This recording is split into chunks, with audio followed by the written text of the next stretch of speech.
Hey, what's up, everybody? This is your boy Kenny, and this is She's Gotta Have It Season 1, Episode 4, and the name of this episode is Love is Love, Sexuality is Fluid. This was a really good episode, y'all, and I can't wait to talk about it. But before I get started, let me offer my love and condolences to everyone that was affected by the tragedy in Texas as well as Las Vegas, as well as everyone that was affected by the hurricanes Harvey, Irma, Jose, and Maria. If you can give any kind of relief or support to the people that were affected by these tragedies, and also let me add another one, what recently happened in New York City with the bombing. If you can offer any relief or support to people that were affected by these tragedies, please do so, because we definitely need to be there for our fellow man in these crucial times that we're living in. Okay, now, let me get started with this episode, because let's just say in this episode, we saw a different side to Nola Darling. Something that I didn't see coming. Well, the episode opens up, Nola has decided to go on this cleanse, after everything she's been through, her dealing with her boyfriends, her being, assaulted, and, physically as well as in her art. She feels that all of this negative energy, she just needs to cleanse, and she decides that there's going to be no weed, no social media, and no men. So that means Jamie, Mars, and Greer are on the shelf for now. And we see that this actually leads her to Opal Gilstrap. Now, I remember the character Opal in the original movie, She's Gotta Have It. And I can honestly say, Spike Lee, you did an amazing job, revising this character for, today's society. Because in the original, she is a lesbian, but she has an attraction to Nola, but Nola doesn't feel her that way. Well, in this one, her and Nola actually do have a relationship, and it's somewhat of an interesting one because I didn't see that Nola is, she likes men as well as women.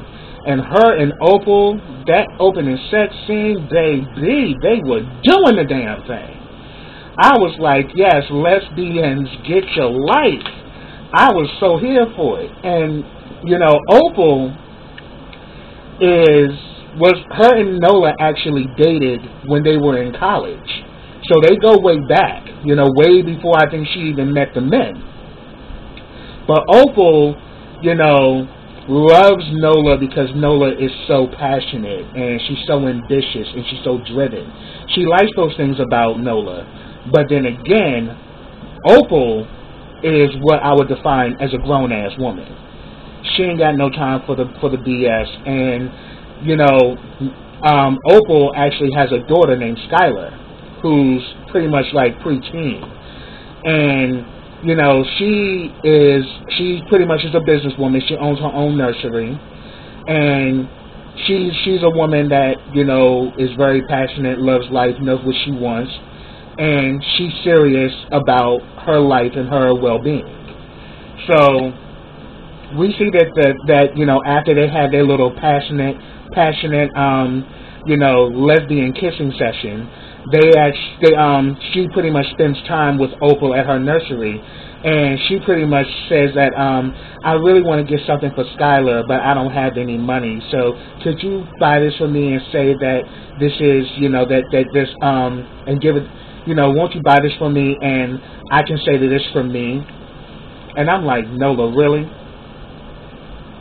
You mean to tell me that the last episode you bought that expensive ass dress and you don't even have enough money now to even buy the girl a gift? I'm like, Nola was doing a lot this episode, but trust me, I'm going to get to all of it. Because she was doing the most, because it just starts here. She pretty much tells Opal to buy the gift and say it's from her. Shady as hell.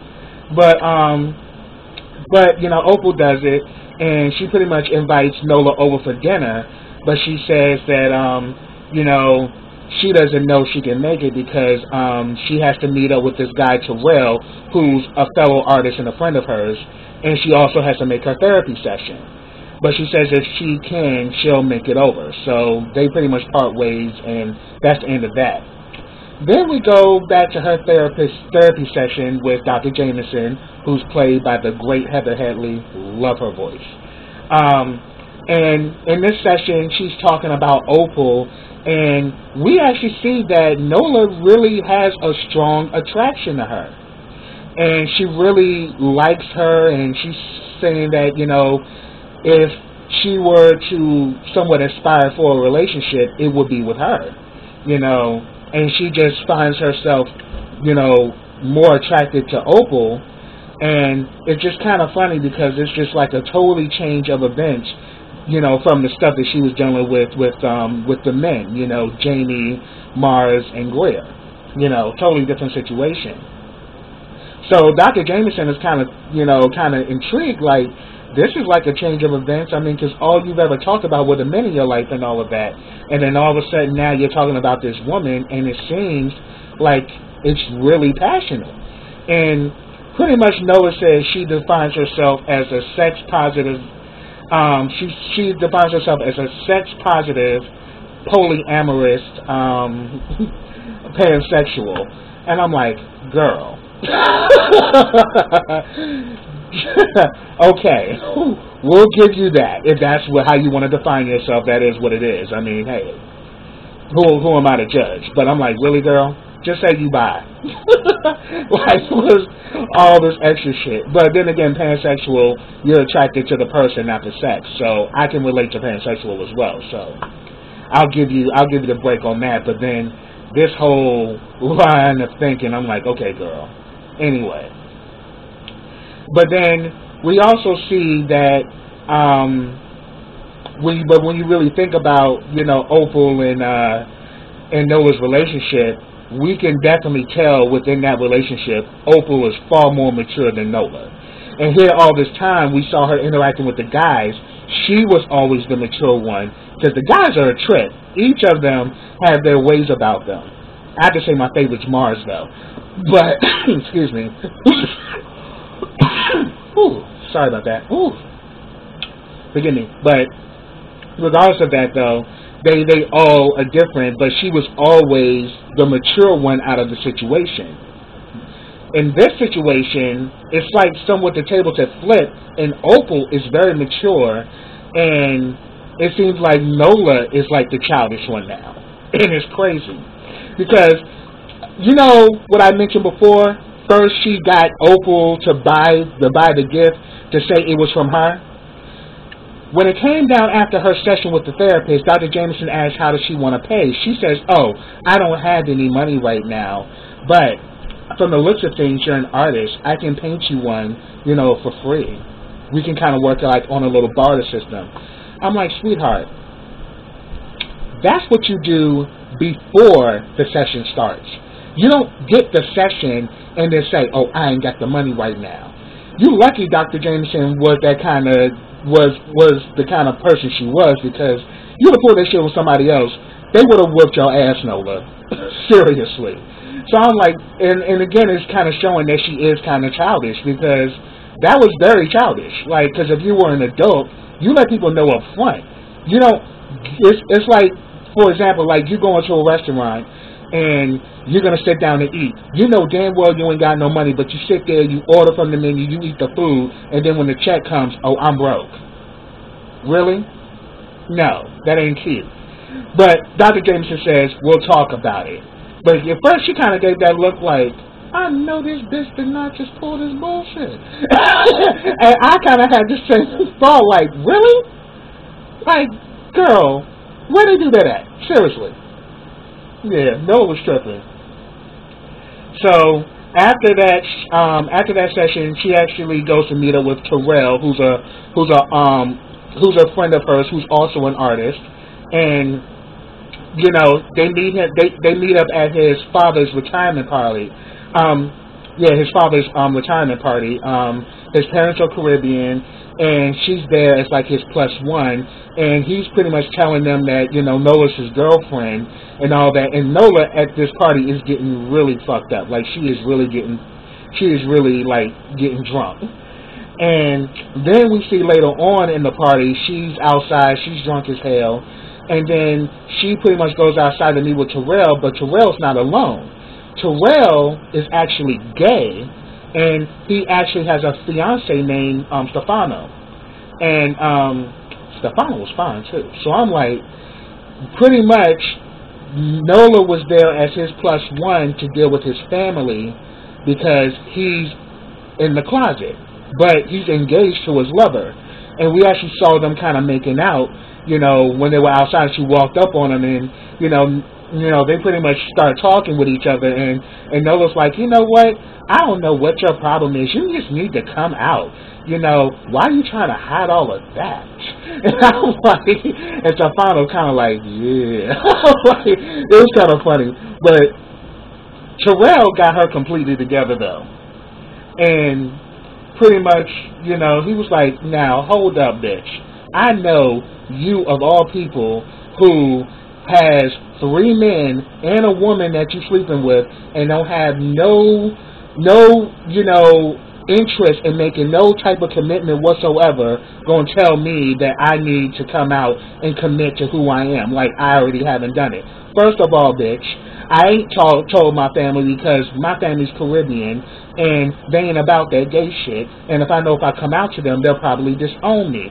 So that's the reason why I haven't done that. So, but how the hell you gonna tell me to come out and make a commitment, but yet you kind of live the life where you don't have to commit to anything? And I was like, okay, Terrell.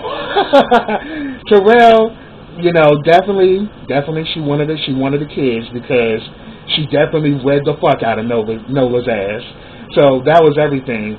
Then we see that Nola finally goes home after the party. She's drunk as all hell, and the damn girl lost her keys. So she can't get into her place. And again, after that, we actually see this other character, Papo, the mayor. Papo is pretty much a very cool character. He's pretty much grew up in Fort Greene, probably was there his whole life. But now that, due to urban renewal, now they're, well-to-do white people who are moving into the neighborhood, and they're spending all this money for their brownstones.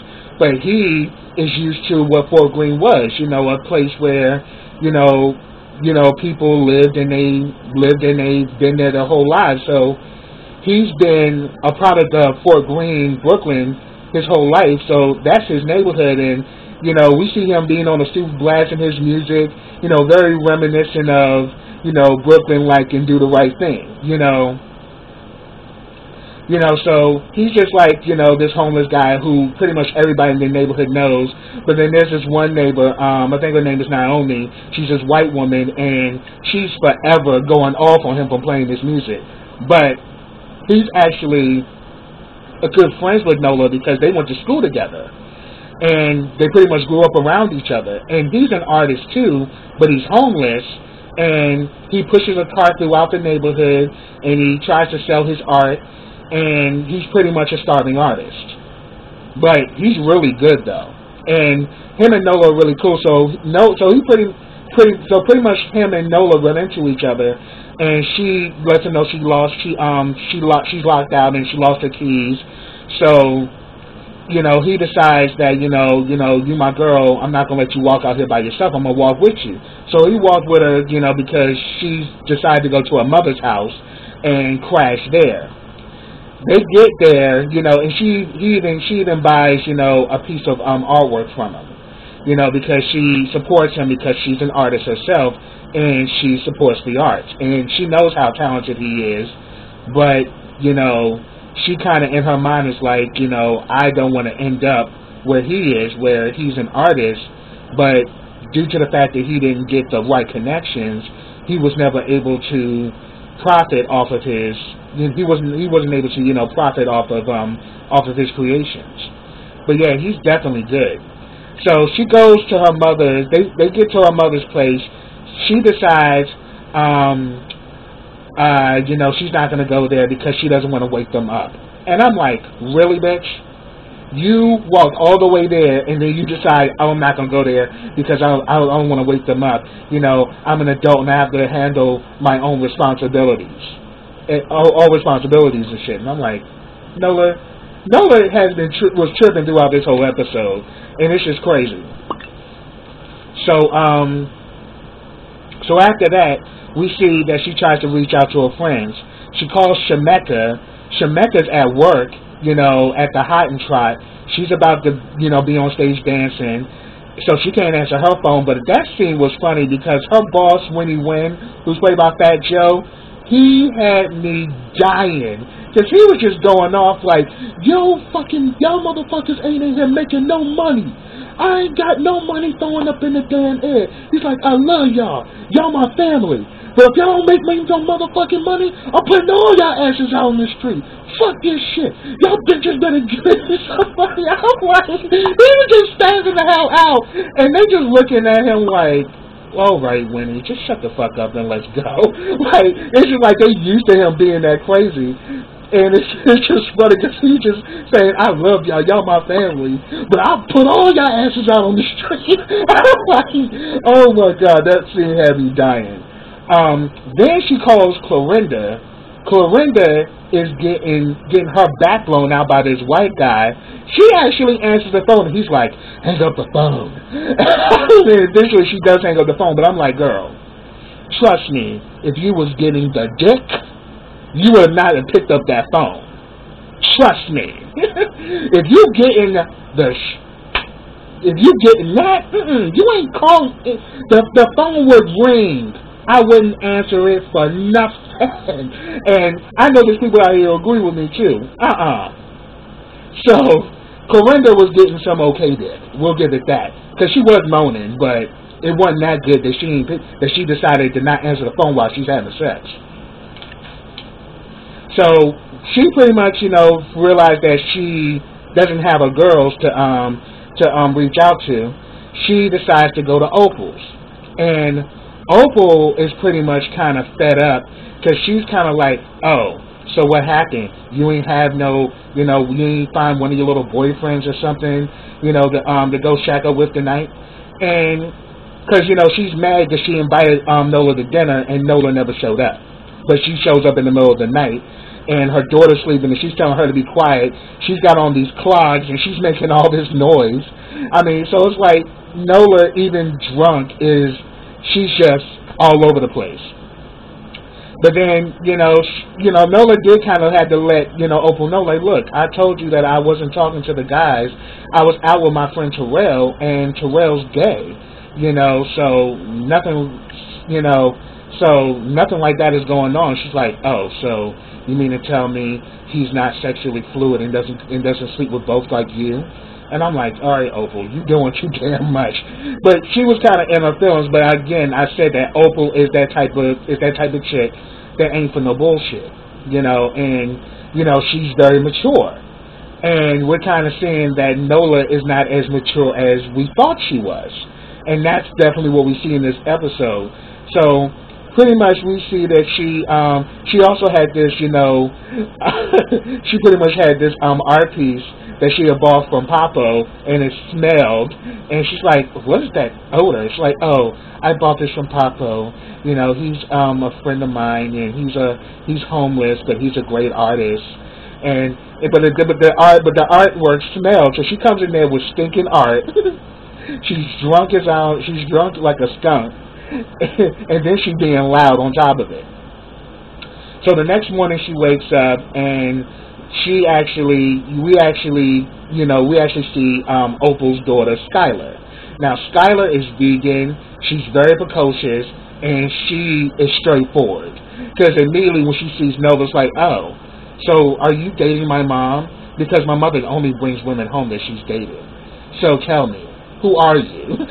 Like, she immediately just starts in on Nola, and then Opal's like, excuse me, but can you actually get to know somebody before you start grilling them, please? But then Opal steps away, and it's just Skylar and Nola. And actually, her and Nola, have good chemistry. Because she's talking about, like, so what makes you be a vegan? She's like, well, I'm all about my health and I'm all about my well-being. It's kind of like, me, trying to find my, and she pretty much, like, explains that, it's all about her health and finding her strength. And they actually start talking about that, and all of a sudden, afterwards, Skylar's like, I remember you. So we even know that even though Nola ain't been around for a while, she's kind of left an imprint on Skylar. Even though Skylar at first didn't know who she was, but once they start connecting, they started going back and forth, and then they were talking about Opal too, how Opal is. They both understand her. So I think that's where Skylar and Nola connected. They both understand how Opal is. So afterwards, we see that they go out on the jog and everything, and also forgot to mention, she also got this new job as a substitute teacher for these middle school art class. She's supposed to be there at a certain time, but we see throughout this episode, Nola's conception of time is literally blown in the wind because she's beyond CP time. It's more like, I don't give a fuck. That's how I would define her conception of time. She don't give a fuck. Because she's showing up to everything late, and the thing is that morning she was due in to start her first day as being this substitute middle school teacher for for art, and she's late as hell. But she ends up going jogging with Opal and Skylar, and then Skylar says, "Oh great, that was so much fun." And she asks, "You need to come back tonight before I'm able to go to bed. I want to spend some more time with you." And she promises Skylar that she's going to be there. So then, instead of Nola going straight home, to go to work, she decides to spend some time with Opal at her nursery. And while she's there, they get a run-in. Guess by who, though? Greer's ass. Greer is immediately, because Greer is very narcissistic and full of himself. He comes up and, and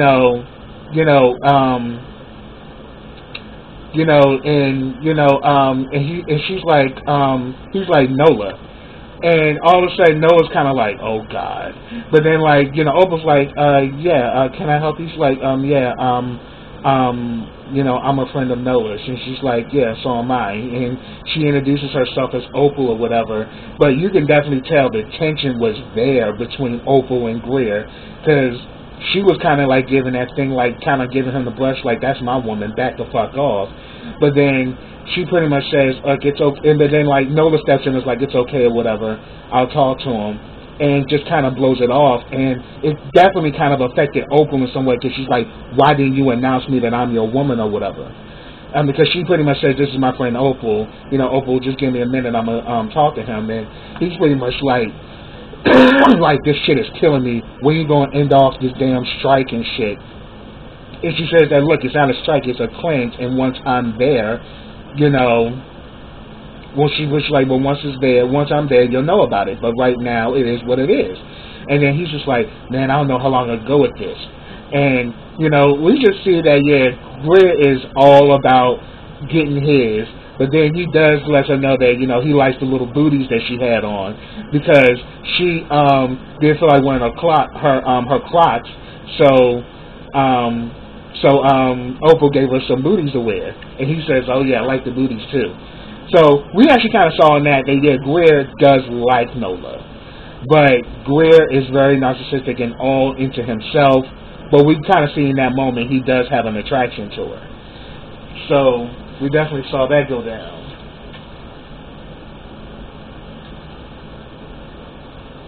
Then we find that, so then after that, oh yeah, that's right.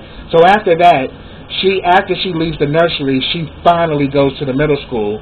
In the middle school, we actually see that there's a teacher in there who's talking to them. Nola immediately goes up in there like she ain't late. She just completely, blows her way up in there, thinking, hey, everybody. And the class was actually being run by this woman named Rockaletta Moss. Now, Rockaletta Moss, like Opal, is a no-nonsense type of woman. She's a woman that's about her business and about getting things done. So the fact that that she actually showed up late didn't look good on her, and Miss Rocoletta Moss let her know that due to the fact that this is your first date, and due to the fact that this school, doesn't have a lot of teachers on staff, I will forgive it this one time. But she kind of let Nola know that, this coming late crap, no, it's unacceptable. And for the fact that it's your first date and you're late, is definitely unacceptable.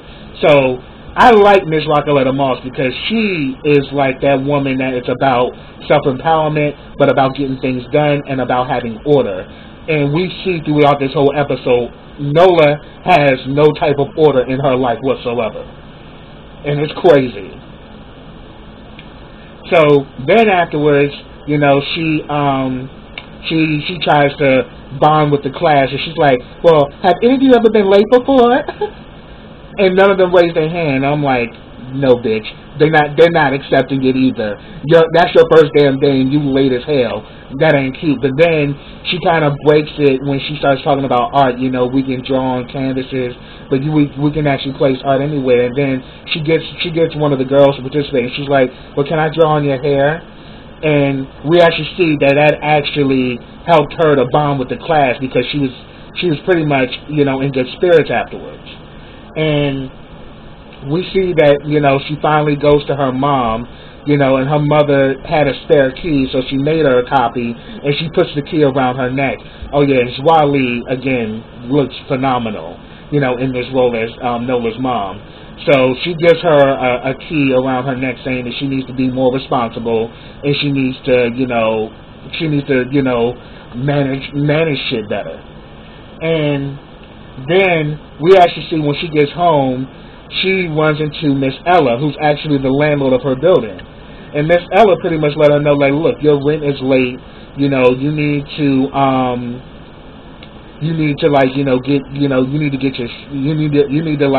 get your situation together because you're pretty much weeks late. But then she pretty much says that, money's gonna come, and due to the fact that I don't get my loans and all of that anymore, I don't have the same cash flow. I'm like, boo-boo. Again, childishness. Another stunt she's trying to pull. She did it first with the gift with Skylar. She did it another time with her therapist, and she's doing it now, with her landlord. And I'm like, girl, childishness all day. First of all, she don't care about your personal life. When the rent is due, the rent is due, and you need to pay the rent, or you ain't gonna have nowhere to live. But then she promises her that, look, I'm going to get the money. Don't worry about it. Everything's gonna be fine. But I'm like, boo boo, you actually had the money, but you blew the money on a you spent over $500 on a black dress that you could have got at Forever 21 for about $21.50. So bitch, you practically threw away your rent money, is what you did. So we pretty much see that she's talking to her. Then she finally shows up to Opal's place, and she's late as hell. Pretty much Opal is pissed off, and for some odd reason, Nola in this scene decides to tell Opal that she wants to be in a relationship with her, and that she wants to see this work. Opal ain't for the bullshit, because she's like, first of all, it's one thing to not have a conception of time because you're on CP time a lot, but it's another thing to hurt people, because obviously Skylar was hurt that she really wanted to see Nola again, and Nola stood her up. And she was like, you know what? I can't do this with you. Because at the end of the day, I have responsibilities. I have a commitment to my career. I have a commitment to my daughter. And you don't seem to want to commit to anything. So how could we going to have a relationship if you can't even simply commit by coming when you say you're going to come, or being somewhere when you say you're going to be there and not just showing up like it's okay. And it's because you have no commitment. But then we actually see that this really stung Nola, because Nola was like thinking she was gonna get the perfect relationship, but Opal was like, "Oh no, bitch, this ain't gonna work." Because the thing is, they did date in college, but then Nola just dropped her. So even though so in this episode, Opal does talk about that she decided to let Nola back in. Because there's this desire and this passion that she has with Nola that she's never experienced with anybody. But Opal, at the end of the day, is a no-nonsense woman, just like Rockaletta Moss. She ain't here for the bullshit, and she ain't here for nobody wasting her time. So she pretty much told Nola she had to go. And pretty much that was, the end of the episode, where Opal pretty much shut that door down like, nah, this is over. So that's what I have, y'all. If I missed anything, put it down in the comments. I'd love to hear your thoughts on this episode. But subscribe to my channel. Click that bell so you get notifications every time I drop a video. Also, follow me on my other social platforms, Facebook, Twitter, Instagram, Snapchat, and I've also started a GoFundMe. You can check that out also. Also, like this video, comment on this video, and share this video. And I'll be back with the next episode of She's Gotta Have It. So until then, everybody, take care.